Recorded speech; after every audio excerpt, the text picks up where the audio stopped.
வணக்கம் ஃப்ரெண்ட்ஸ். ரெகடிகாசை சீரியலில் இன்னும் எபிசோடில் என்ன நடக்குதுன்னு பார்க்கலாம் வாங்க. மீனா பயங்கர வெக்ஸ் ஆகி மாடியில் தனியாக நின்றுட்டுருக்க ரோஹிணி அங்கே வர்றாங்க. ரோஹிணி அவங்களோட சொந்த கதை சோக கதையை மீனா கிட்ட சொல்ல அவங்க அப்படியே திகைச்சு போய் பார்த்துட்டு இருக்காங்க. என் வாழ்க்கை என்னாக போகுதோ ஏதாக போகுதோ நான் ரொம்ப பயந்துட்டு இருந்தேன். அப்ப அந்த ஆளோட 2 அண்ணன்களும் சேர்ந்து எங்க அப்பா அம்மாவை மிரட்டி 5 லட்சம் ரூபாயை கொடுத்து இவளுக்கும் எங்க குடும்பத்துக்கும் எந்த உறவும் இல்லைன்னு சொல்லி கையெழுத்து வாங்கிக்கிட்டு என்ன அந்த வீட்டை விட்டு விரட்டி விட்டுட்டாங்க. அதுக்கப்புறம் நாங்க வேற ஊருக்கு வந்துட்டோம். அதுக்கு பின்னாடி தான் என் வாழ்க்கையை நான் யாருக்காகவும் விட்டு கொடுக்க விரும்பல. என் படிப்பை நான் கண்டினியூ பண்ணேன்.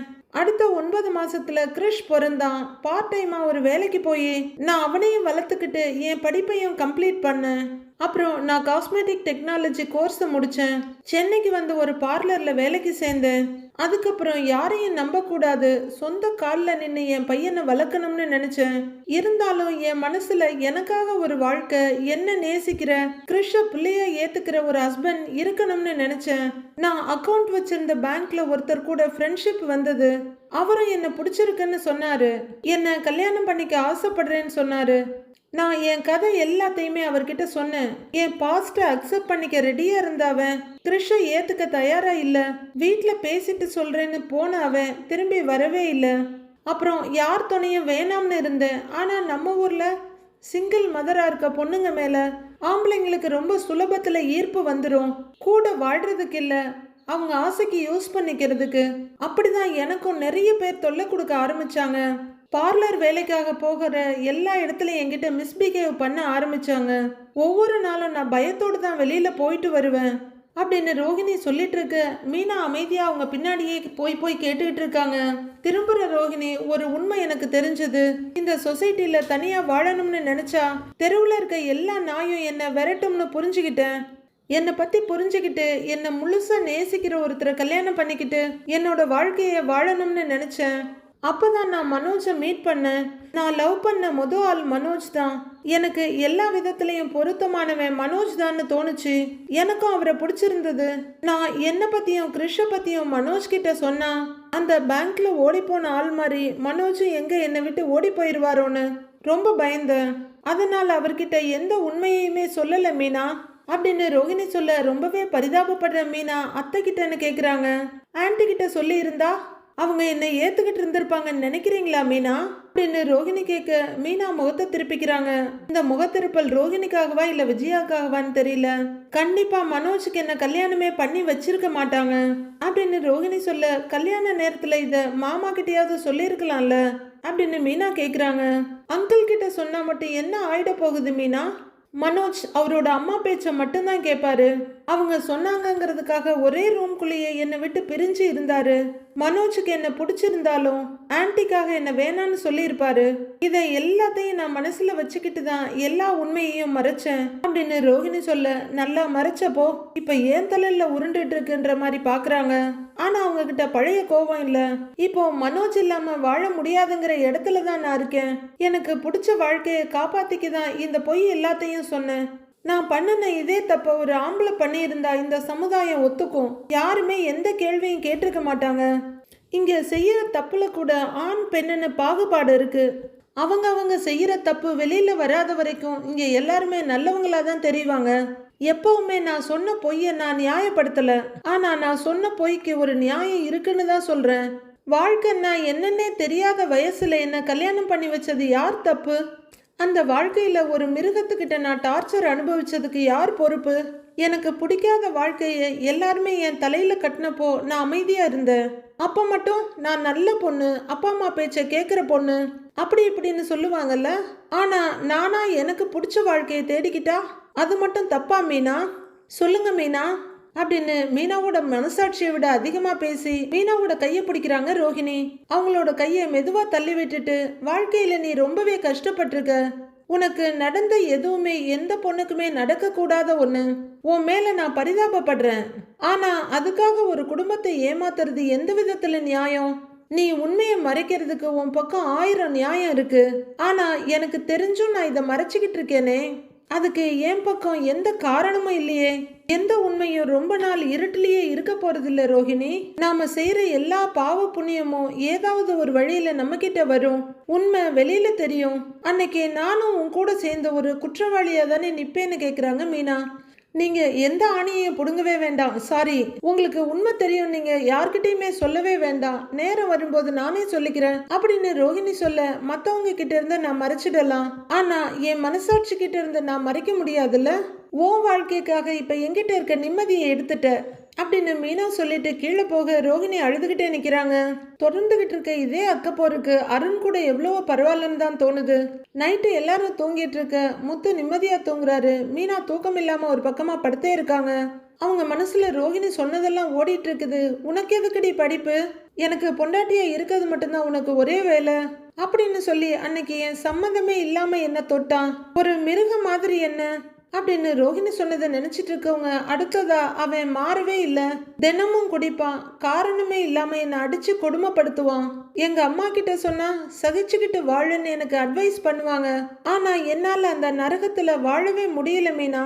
செத்துடலான்னு நினைச்சா அப்பதான் நான் கன்சீவ் ஆனேன்.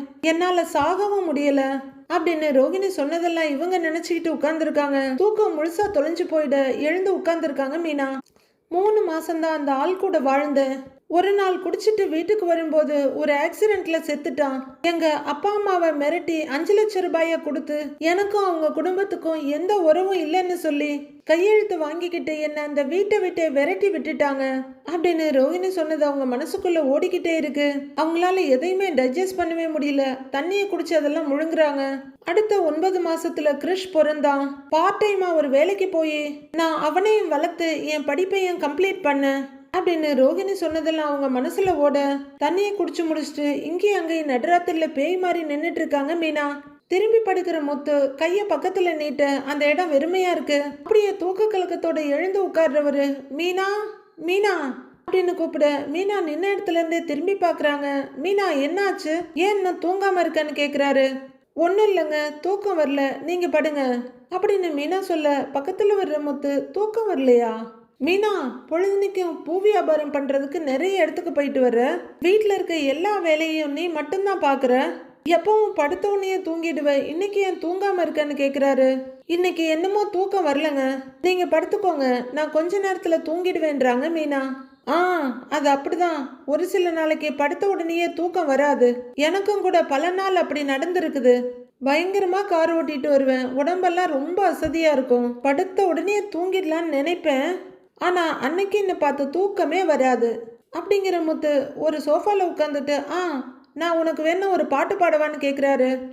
வேணாங்க, நீங்க படுத்து தூங்குங்க அப்படின்னு மீனா சொல்ல, அதுவும் சரிதான், ஏற்கனவே உனக்கு தூக்கம் வரலன்னு சொல்ற, இப்ப நான் வேற பாட்டு பாடி வர்ற தூக்கமும் போயிட போகுது அப்படின்ற முத்து கொஞ்சம் யோசிச்சுட்டு நான் வேணா ஒரு கதை சொல்லட்டுமான்னு கேக்குறாரு. இல்ல வேணாங்க, எனக்காக நீங்க ஏன் தூக்கத்தை கெடுத்துக்கிறீங்க, போய் தூங்குங்கன்னு மீனா சொல்ல எழுந்து நிக்கிற முத்து, அது எப்படி மீனா, நீ தூங்காம இருக்கும்போது நான் எப்படி தூங்குறது, நான் உனக்கு பால் சூடு பண்ணி தரேன், அதை குடிச்சின்னா உனக்கு தூக்கம் வந்துடும் அப்படின்னு முத்து தூக்கத்தை முழுசா தூக்கி எறிஞ்சிட்டு கிச்சன் பக்கமா போறாரு. ஏங்க ஏங்கன்னு மீனா கூப்பிட முத்து போயிட்டு இருக்க, ஏங்க வேண்டான்னு சொல்றேன்ல அப்படின்னு வேகமா கத்த, என்ன நீ எது கேட்டாலும் வேண்டான்னு சொல்லிட்டு இருக்கிற, சரி அப்ப நான் ஒன்னு செய்யறேன், நானும் தூங்காம உனக்கு கம்பெனி கொடுக்குறேன், நம்ம 2 பேரும் ஏதாவது பேசிக்கிட்டு இருப்போம் சரியா அப்படின்னு முத்து சொல்ல தன்னை கொஞ்சம் சமநிலைப்படுத்திக்கிற மீனா, ஏங்க நீங்க போய் தூங்குங்க, நாளைக்கு வேலைக்கு போகணும், கார் ஓட்டணும், சரியா தூங்கலைன்னா கார் ஓட்டும் போது டயர்ட் ஆயிடுவீங்க, கொஞ்ச நேரத்துல எனக்கு தூக்கம் வந்துடும், நான் கண்ணை மூடி படுத்துக்குவேன் அப்படின்னு சொல்லிட்டு மீனா எங்கேயோ விரிச்சு பார்க்க முத்து அவங்கள பார்த்துட்டு, மீனா என்னாச்சு உனக்குங்கிறாரு. உன் பேச்சே சரியில்லை, முகமெல்லாம் ஒரு மாதிரி டல்லா இருக்கு, ஏதோ அழுத மாதிரி இருக்கு, அழுதியா என்ன அப்படின்னு முத்து கேட்க மீனா தயக்கத்தோட முகத்தை வேறு பக்கம் திருப்பிக்கிட்டு இல்லைன்னு தலையாட்டுறாங்க. அம்மா ஏதாவது சொன்னாங்களா அப்படின்னு முத்து கேட்க, அத்தையெல்லாம் என்னை எதுவும் சொல்லலைங்க அப்படிங்கிறாங்க மீனா. சொல்லு மீனா, அம்மா உன்னை ஏதாவது சொன்னாங்களா அப்படின்னு கொஞ்சம் அழுத்தி கேட்க, அவங்க என்னைக்குங்க என்னை எதுவும் சொல்லாம இருந்திருக்காங்க, ஆனா இன்னைக்கு அவங்க எதுவுமே என்ன சொல்லல அப்படின்னு மீனா அமைதியாயிட, என்னாச்சு உனக்கு, நீ எப்பவுமே இப்படி இருக்க மாட்டியே அப்படின்னு முத்து கேட்க மீனாவுக்கு சுறுசுறுன்னு கோவம் வந்துருது. நான் தான் ஒன்றும் இல்லைன்னு சொல்றேன்ல அப்படின்னு கத்த. நீ ஒன்றும் இல்லைன்னு சொல்றதுலயே எதையோ என்கிட்ட இருந்து மறைக்கிற மாதிரி தோணுது. நீ எதையோ மறைக்கிற மீனா, சொல்லு, எதுவா இருந்தாலும் பரவாயில்ல, என் மனசு கஷ்டப்படும், நீ எதையும் சொல்லாம இருக்காத அப்படின்னு முத்து கேட்க. நீங்க ரொம்ப ஓவரா யோசிக்கிறீங்க, தூக்கம் வரல அவ்வளோதான், நான் கொஞ்ச நேரத்துல தூங்கிடுவேன், நீங்க போய் தூங்குங்க அப்படின்னு கோபத்தை மறைச்சிட்டு சிடுசிடுக்கிறாங்க மீனா. ஆனா முத்து அசையாம அப்படியே நின்று பார்த்துட்டு இருக்க. இப்ப படுக்கிறீங்களா இல்லையா அப்படின்னு பயங்கரமா கத்த. என்ன திட்டுறதுக்கு மட்டும் உனக்கு எங்க இருந்து தான் எனர்ஜி வருதோ, படுக்கிறேன் அப்படின்னு கொஞ்சம் எரிச்சலோடு சொல்லிட்டு முத்து போய் படுத்துடுறாரு. ரோஹிணி எல்லாத்தையும் தூக்கி போட்டுட்டு போய் நிம்மதியா தூங்கிட்டு இருக்க. மீனா இங்க கொல்லிவாய் பிசாசு மாதிரி இப்படியும் இப்படியும் சுத்திக்கிட்டு இருக்காங்க. மறுநாள் பொழுது வெடிச்சிருது. டைரக்டர் சார், தயவு செய்து இதே டிராமாவை கண்டினியூ பண்ணாதீங்க ப்ளீஸ். அப்பாடா. விஜயா ரெடி ஆகி வெளியே வர்றாங்க. வர்றவங்க ஹாலை பார்க்க மீனா கட்டில்ல உட்காந்து எங்கேயோ வெறிச்சிட்டு இருக்காங்க. முத்து டிவி பார்த்துட்டு இருக்காரு. இதை பார்க்குற விஜயா கடுப்பாகி அப்படியே நின்றுடுறாங்க. அப்போ அண்ணாமலை வாக்கிங் முடிச்சுட்டு உள்ளர வர்றாரு. என்ன விஜயா, என்ன பார்த்துட்டு இருக்க அப்படி அப்படின்னு கேட்டுக்கிட்டே வர்றவரு விஜயா பார்த்துட்டு இருக்க பக்கம் அவரும் பார்க்குறாரு. அங்க மனோஜ் கோட் சூட்டோட ரெடி ஆயிட்டு இருக்க. ரோஹிணி அவருக்கு போடுறதுக்கு ஹெல்ப் பண்ணிட்டு இருக்காங்க. முத்துவும் டிவியை ஆஃப் பண்ணிட்டு, என்னப்பா போட்டோவுக்கு போஸ் கொடுத்த மாதிரி ரெண்டு பேரும் நிக்கிறீங்க அப்படின்னு கேட்டுக்கிட்டே வந்து பார்க்க மனோஜ் ரூம்ல திறந்திருந்த கதவு வழியா அங்க மனோஜ் ரெடி ஆகுறது தெரியுது. அவருக்கு ரோஹிணி ஹெல்ப் பண்ணிட்டு இருக்கதும் நல்லா தெரியுது. மனோஜ் கோட் சூட் போட்டுட்டு கண்ணாடியை போட்டுக்கிட்டு எப்படி இருக்குன்ற மாதிரி ரோஹிணியை பார்க்க சூப்பருங்கிறாங்க ரோஹிணி. முத்து அதிர்ச்சியாயி என்னப்பா இதுன்னு கேக்குறாரு. எனக்கும் ஒன்னும் புரியலடா அப்படின்னு அண்ணாமலை சொல்லிட்டு இருக்க. ரோஹிணியும் மனோஜும் திரும்பி பாக்குறாங்க. ரெண்டு பேரும் சிரிப்போட இவங்களை பார்த்துட்டு இருக்காங்க. சத்தம் கேட்டு ரவியும் ஸ்ருதியும் ரூம்ல இருந்து வெளியே வர இந்த பக்கம் மனோஜும் ரோஹிணியும் அவங்க ரூம்ல இருந்து வர்றாங்க. விஜயா ஒரு வார்த்தை கூட பேச முடியாம பையனை ரசிச்சு பார்த்துட்டு இருக்க. என்னடா இவன் கோட் சூட்டோட வர்றான்னு கேக்குறாரு ரவி. எனக்கும் தெரியலடா, அதான் நாங்களும் பார்த்துக்கிட்டு இருக்கோங்கிறாரு முத்து. சுயநினைவுக்கு வர்ற விஜயா, என்னடா மனோ காலையிலேயே கோட் சூட் எல்லாம் போட்டிருக்கிற, ஏதாவது ஃபங்க்ஷனுக்கு போறியா அப்படின்னு ஆச்சரியப்பட்டு கேக்குறாங்க. அதெல்லாம் இல்லம்மா, இனிமே தினமும் கோட் சூட் தான் போட போறேன் அப்படின்னு ஒரு ஸ்டைல் போஸ் கொடுத்துட்டு சொல்றாரு. எல்லாரும் மனோஜை சுத்தி நின்னுட்டு இருக்க. மீனா மட்டும் கட்டிலேயே உட்காந்து அவங்களோட ரெகுலர் ஒர்க்கை பார்த்துட்டு இருக்காங்க. அதாங்க இப்ப சமீபமா ரோஹிணியை முறைக்கிற வேலை பாக்குறாங்களே அததான். என்னடா ஏதாவது பெரிய வேலை ஏதாவது கிடைச்சிருச்சாங்கிறாரு அண்ணாமலை. இருக்கும்பா, இந்த பெரிய பெரிய ஹோட்டல்ல எல்லாம் வெயிட்டர் வேலை பாக்குறவங்க கோட் போட்டுக்கிட்டு தானே இருப்பாங்க, அந்த வேலைக்கு போறான் போல இருக்குங்கிறாரு முத்து.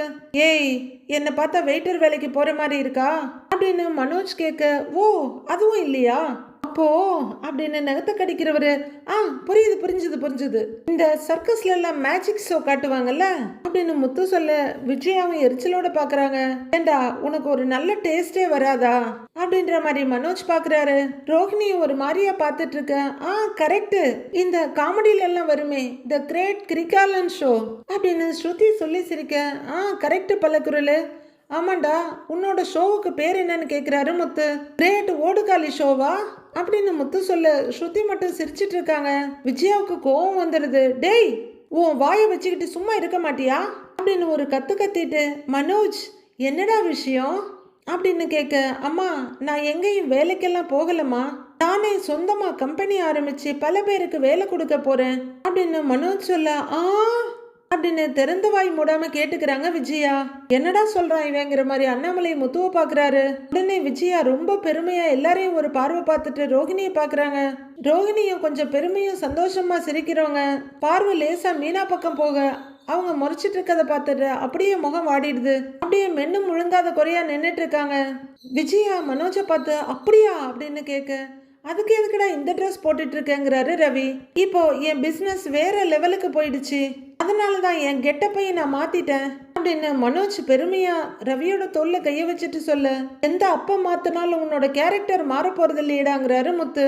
மீனாவும் எல்லாரையும் பார்த்துட்டு இருக்க. முத்து, அவரோட கேரக்டர் எப்பவுமே நல்லா தான் இருந்திருக்கு, அதை மாத்திக்காம இருக்கிறது அவருக்கு நல்லது அப்படின்னு ரோஹிணி சொல்ல. சில பேர் நிமிஷத்துக்கு நிமிஷம் அதை மாத்திக்கிட்டே தான் இருப்பாங்க அப்படின்னு மீனா சொல்ல. ஐயோ, இது வாயை திறந்தாலே பிரச்சனை தாங்கிற மாதிரி ரோஹிணி அமைதி ஆயிக்கிறாங்க. எல்லாரும் ஒன்னும் புரியாம ரோஹிணியும் மீனாவையும் மாத்தி மாத்தி பாக்குறாங்க. எது எப்படியோ கிடந்துட்டு போகுதுன்னு நினைக்கிற விஜயா, மனோஜ் கொஞ்சம் விளக்கமா சொல்லிடாங்கிறாங்க. அம்மா, ரோஹிணியால நமக்கு பெரிய ஆர்டர் வந்திருக்குல்லன்னு மனோஜ் ஆரம்பிக்க.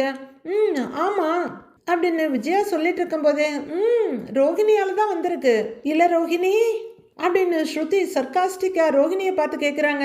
ரோஹிணி என்ன சொல்றாங்கன்னு டீப்பா பார்த்துட்டு இருக்காங்க மீனா. ஐயோ, இவளுக்கும் தான் உண்மை தெரியுமே, ஒன்னு இல்ல ரெண்ட சமாளிக்க வேண்டி இருக்கேன்னு பாக்குறாங்க ரோஹிணி. ஏன் ஸ்ருதி இப்படி பேசுறான்னு எல்லாரும் ஒருத்தர் பாத்துக்கிறாங்க. ரவியும் கூட பாத்துட்டு இருக்காரு. ஸ்ருதி ஒண்ணு வேண்டான்ற மாதிரி மீனா அமைதியா கண்ணாலேயே ஆர்டர் போட ஸ்ருதி அமைதியாயிடுறாங்க. நீ சொல்லுடா அப்படின்னு விஜயா கேட்க, அம்மா புதுசா ஒரு பிரான்ச் ஓபன் பண்ண போறோம், அதனால ஆபீஸ் ஒண்ணு தனியா போட போறேன் அப்படின்னு மனோஜ் சொல்ல, ஓ அப்படியாடா அப்படின்னு மொத்த முகமும் திருப்புல மலர்ந்துட்டு இருக்க விஜயா கேட்க, ஆமாமா இப்ப நான் ஒரு பெரிய கம்பெனியோட எம்டி அப்படின்னு மனோஜ் சொல்ல சந்தோஷத்துல நெஞ்சில கைய வச்சுக்கிறாங்க விஜயா. அப்படின்னு மறுபடியும் அவங்க மனோஜ் தோல்ல கைய வைக்க, நீ எதுவா வேணா இருந்துட்டு போடா, ஆனா நம்ம ஊர்ல அடிக்கிற வெயிலுக்கு தினமும் இத போட்டேன்னு வையேன் சொறி சிறங்கு வந்துடும் பாத்துக்க அப்படின்னு முத்து சொல்ல, ஏங்க இவன் ஏதாவது நல்ல வார்த்தை பேசுறானா அப்படிங்கிறாங்க விஜயா. அவன் சொல்றதும் சரிதானே, வெளிநாட்டுல குளிரா இருக்கும் கோட்டு போட்டுக்குவாங்க, நம்ம ஊருக்கு இதெல்லாம் செட் ஆகுமாங்கிறாரு அண்ணாமலை. அதானே நார்மல் ட்ரெஸ் போட்டாலே அடிக்கிற வெயிலுக்கு கசகசன்னு இருக்கு அப்படின்னு ரவி சொல்லிட்டு இருக்க. மீனா எனக்கு என்ன வந்தது என்னவோ போங்கன்ற மாதிரி உட்கார்ந்துருக்க. ஆளுக்கு மனோஜ பேசிட்டு இருக்காங்க. ஏதாவது சொல்லலான்னு அந்த மீனா வேற குத்துக்கல்லு மாதிரி உட்கார்ந்துகிட்டு இருக்கா அப்படின்னு ரோஹிணி பேச முடியாம அமைதியா நிக்கிறாங்க. டேய், நான் ஏன்டா வெயில்ல போறேன், கார்ல ஏசி, ஆபீஸ்ல ஏசி, வீட்டுக்கு வந்தா ரூம்ல ஏசி, நான் எதுக்குடா வெயில்ல போக போறேங்கிறாரு மனோஜ்.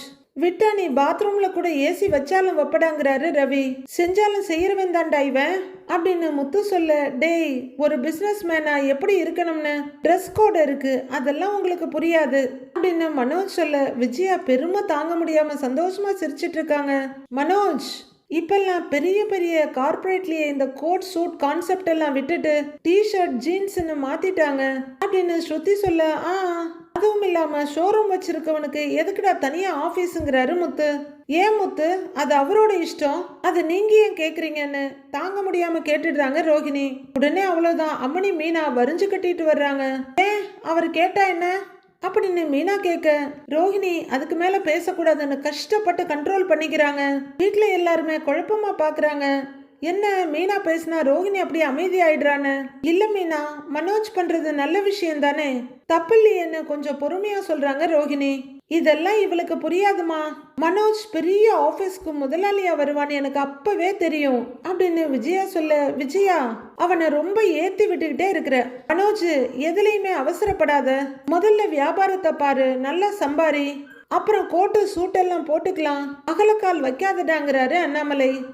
அப்பா நீங்க சொல்றதெல்லாம் உங்க காலம் ஓல்டு கான்செப்ட், இன்னைக்கு பிசினஸ் பண்றதுக்கு முதல்ல லுக்கு தான் அவசியம் அப்படின்னு மனோஜ் சொல்ல விஜயா பூம்பூ மாடு மாதிரி தலையை ஆட்டிக்கிட்டே இருக்காங்க. முன்னெல்லாம் பூ வியாபாரம் பண்றவங்க நடந்து போவாங்க, தலையில வச்சுட்டு போவாங்க, இல்லைன்னா அதிகபட்சம் சைக்கிள்ல போவாங்க. ஆனா இப்ப அப்படியா இருக்காங்க, ஸ்கூட்டர்ல போறாங்க, அதுவும் எலக்ட்ரிக்கல் ஸ்கூட்டர் அப்படின்னு மனோஜ் சொல்ல என்னடாங்கிற மாதிரி மீனா பாக்குறாங்க. மீனா எங்க சுத்தி எங்க வர்றேன் பாத்தியா, உன்னை குத்தி காட்டுறானாமா அப்படின்னு மனோஜ மீனா கிட்ட போட்டு கொடுக்கறாரு. உடனே ரோஹிணி பதறி போய், மனோஜ் நீ இப்ப எதுக்கு மீனாவை பத்தி பேசுற, அங்கிள் கேட்ட அவருக்கு மட்டும் பதில் சொல்லு, மீனாவும் அவங்க பிசினஸ்ல டெவலப் ஆயிட்டு இருக்காங்க, நல்ல விஷயம் தானே அப்படின்னு ரோஹிணி கஷ்டப்பட்டு சப்பக்கட்டு கட்டிட்டு இருக்க. விஜயா ஒன்னும் புரியாம பாத்துட்டு இருக்காங்க. எல்லாருமே ரோஹிணியவே பார்த்துட்டு இருக்க. ஐயோ ரொம்ப வெளிப்படையா சப்போர்ட் பண்ணிட்டோம் போல இருக்கே, எல்லாரும் ஒரு மாதிரியா பாக்குறாங்க, சந்தேகம் வந்துடுமோ அப்படின்னு ரோஹிணி அப்படியே திகைச்சு போய் பாக்குறாங்க. எல்லாரும் யோசிச்சுட்டு நிக்க ஸ்ருதி வாயை திறந்தே கேட்டுடுறாங்க, என்ன மீனா புதுசா ரோஹிணி உங்களுக்கு சப்போர்ட் பண்ணி பேசுறாங்க அப்படின்னு கேட்க மீனா எதுவும் சொல்லாம எல்லாரையும் பார்த்துக்கிட்டு அங்கேயே உட்கார்ந்துருக்காங்க. டேய், மீனா பூ வியாபாரம் பண்ணாலும் அதுல உழைச்சி சம்பாதிச்சு முன்னுக்கு வந்துகிட்டு இருக்கா, அவ சம்பாதிச்சு தான் முன்னேறிக்கிட்டு வர்றா, நீ சம்பாதிக்கிற வழிய பாரு அப்படின்னு அண்ணாமலை சொல்ல, ஏங்க அவளும் மனோஜும் ஒன்னாங்கன்னு கேக்குறாங்க விஜயா. அது என்னமோ கரெக்டு தாமா, மீனாவுக்கு கொஞ்சம் அறிவு இருக்குங்கிறாரு முத்து. ஆமா பெரிய அறிவு, மனோஜுக்கு இருக்க அறிவுக்கும் படிப்புக்கும் திறமைக்கும் அவன் எத்தனை ஆபீஸ் வேணாலும் ஆரம்பிப்பான், ஏன் ஃபாரின் கார் கூட வாங்குவான் அப்படின்னு விஜயா சொல்லிட்டு இருக்காங்க.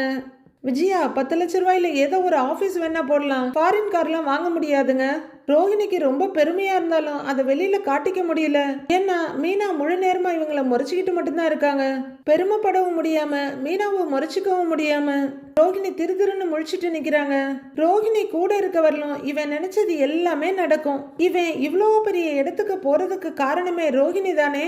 இவளால தான் இவனுக்கு இவ்வளோ பெரிய பிசினஸே கிடைச்சிருக்கு அப்படின்னு விஜயா அண்டாவா ஐஸ தூக்கி ரோஹிணி தலையில கொட்டிக்கிட்டு இருக்க ரோஹிணி தர்ம சங்கடமா நின்னுட்டு சிரிக்காம நிக்கவும் முடியாம கஷ்டப்படுறாங்க. திரும்பவும் ஸ்ருதி சர்க்காஸ்டிக்கா, ஆமா ரோஹிணி இல்லனா மனோஜுக்கு இந்த பிசினஸே கிடைச்சிருக்காது, ரொம்ப கஷ்டப்பட்டு வாங்கியிருக்காங்க இல்ல ரோஹிணி அப்படின்னு படுநக்கலா கேக்குறாங்க ஸ்ருதி. ரோஹிணி எந்த பதிலும் சொல்லாம அப்படியே அமைதியா நிக்க மீனா எல்லாரையும் பாத்துக்கிட்டு இருக்காங்க. இப்போ ஆமா, நாங்க ஒண்ணு மத்தவங்க மாதிரி இல்ல, நானும் நல்லா படிச்சிருக்கேன், ரோஹிணியும் நல்லா படிச்சிருக்கா, ரோஹிணி என் பக்கத்துல இருந்தா நான் கண்டிப்பா ஜெயிச்சுக்கிட்டே இருப்பேன், நம்ம கூட உண்மையா ஒரு ஆள் இருந்தாலே போதும், நாம ஜெயிச்சிடலாம் அப்படின்னு ரோஹிணியோட தோளோட அணைச்சி ரொம்ப பெருமையா மனோஜ் சொல்றாரு. மீனா இவங்களையும் முறைச்சிக்கிட்டு இருக்க ரோஹிணி மெதுவா மனோஜோட கையை எடுத்து விடுறாங்க. உண்மைதான்டா, என் மருமகள்கள்லயே ரோஹிணி தான் அதிர்ஷ்டக்கார மருமக அப்படின்னு விஜயா சொல்ல முத்துவுக்கு தலை சுத்த ஆரம்பிச்சிடுது. அப்பா என்னப்பா இது, இத்தனை நாளா பார்லர் அம்மாவை அம்மா திட்டிக்கிட்டே இருந்தாங்க, ஏமாத்துக்காரி போய் சொல்றவ, அப்புறம் என்ன அப்படின்னு முத்து யோசிச்சுட்டு இருக்க. ஃப்ராடு அப்படின்னு விஜயா சொல்லியிருந்தாங்களோ இல்லையோ எடுத்து கொடுக்குறாங்க ஸ்ருதி. என்ன இது, இவ இவ்வளவு வேகமா ஃப்ராடுன்னு சொல்றான்னு ரவி பார்க்க ரோஹிணியை திகைச்சு போய் ஸ்ருதியை பாக்குறாங்க. எல்லாருமே ஸ்ருதியை பார்த்துட்டு இருக்க சமாளிக்கிற ஸ்ருதி, இல்ல ஆன்டி அப்படிதானே சொல்லுவாங்க அப்படின்னு சமாளிச்சுட்டு அர்த்தத்தோட ரோஹிணியை பார்க்க உரலுக்கு ஒரு பக்கம் இடி, மத்தளத்துக்கு 2 பக்கம் இடி, ஆனா ஒரு பாலுக்கு எந்த பக்கம் இருந்து உத விழுதுன்னே தெரியாது, இப்ப என் நிலைமை ஃபுட்பால் மாதிரி ஆயிடுச்சே அப்படின்னு ரோஹிணி திகைச்சு போய் நிக்க. என்ன பண்ண போற, உண்மையை சொல்ல போறியா இல்ல தினமும் இதே மாதிரி சொல்லம்பப்பட்டு சாக போறியாங்கிற மாதிரி மீனா பாக்குறாங்க. ஐயோ, வர வர இவ எந்த வேலையும் செய்யறது இல்ல, முழு நேரமா நம்மள முறைச்சுக்கிட்டே இருக்காளே, என்னதான் பண்ணி தொலைறதுன்ற மாதிரி பாக்குறாங்க ரோஹிணி. நாளைய ப்ரோமோவில் முத்து ரொம்ப பெரிய விஷயமா இருந்தா அவ உடனே என்கிட்ட சொல்லிடுவா, ஆனா இப்ப ஏன் இப்படி இருக்கான்னு ஒண்ணுமே புரியல அப்படின்னு முத்து கார் ஷெட்ல செல்வத்துக்கிட்ட சொல்லிட்டு இருக்காரு. ஊருக்கு போயிட்டு வந்ததுல இருந்து தான் அவங்க இப்படி இருக்காங்கன்னா கண்டிப்பா அங்கதான்டா ஏதாவது நடந்திருக்கும் அப்படின்னு செல்வம் சொல்றாரு. முத்து வீட்டுக்கு வந்து, அப்பா எனக்கு இப்பதான்ப்பா ஒரு உண்மை தெரிஞ்சது அப்படின்னு முத்து சொல்ல எல்லாரும் திகைச்சு போய் பாக்குறாங்க. மீனா ரொம்பவே பயந்து போய் பாக்குறாங்க. மீனா கொஞ்ச நாளா டல்லா இருக்கால்லப்பா, அதுக்கான காரணம் என்னன்னு தெரிஞ்சிருச்சு அப்படின்னு முத்து சொல்ல காலையில போட்ட கோட் ஷூட்டும் அதுக்கு மேட்சா ரோஹிணி போட்ட காஸ்டியூமோட அவங்களும் திகைச்சு போய் பாக்குறாங்க. அதான் மீனா பேசவே மாட்டேங்கிறா, ஏதோ ஒரு சிந்தனையிலேயே இருக்கிறாங்கிறாரு அண்ணாமலை. அது எல்லாத்துக்கும் பதில் எங்க இருக்கு தெரியுமாப்பா, நம்ம பாட்டியோட ஊர் தான். நீ உண்மையை மறைச்சின்னா எனக்கு தெரியாதுன்னு நினைச்சியா, எல்லாத்தையும் இப்ப தெரிஞ்சுக்கிட்டு தான் வந்திருக்கேன்னு மீனாவை பார்த்து முத்து சொல்ல மீனா அதிர்ச்சியோட பார்லர் அம்மாவை பாக்குறாங்க. ஐயோ அவ்வளோதானா, ஒளிச்சு வச்ச உண்மை வெளியே வந்துருச்சா, என் வாழ்க்கை போச்சா அப்படிங்கிற மாதிரி பாக்குறாங்க ரோஹிணி. அடுத்து என்ன நடக்க போகுது, முத்து என்ன உண்மையை கண்டுபிடிச்சாரு, மீனா இப்படிதான் கண்ணிமைக்காத ரோபோட் மாதிரி சுத்திட்டு இருப்பாங்களா, இல்ல இந்த இம்சை தாங்க முடியலன்னு ரோஹிணியை உண்மையை சொல்லிடுவாங்களான்னு வர எபிசோட்ல பார்க்கலாம் ஃப்ரெண்ட்ஸ்.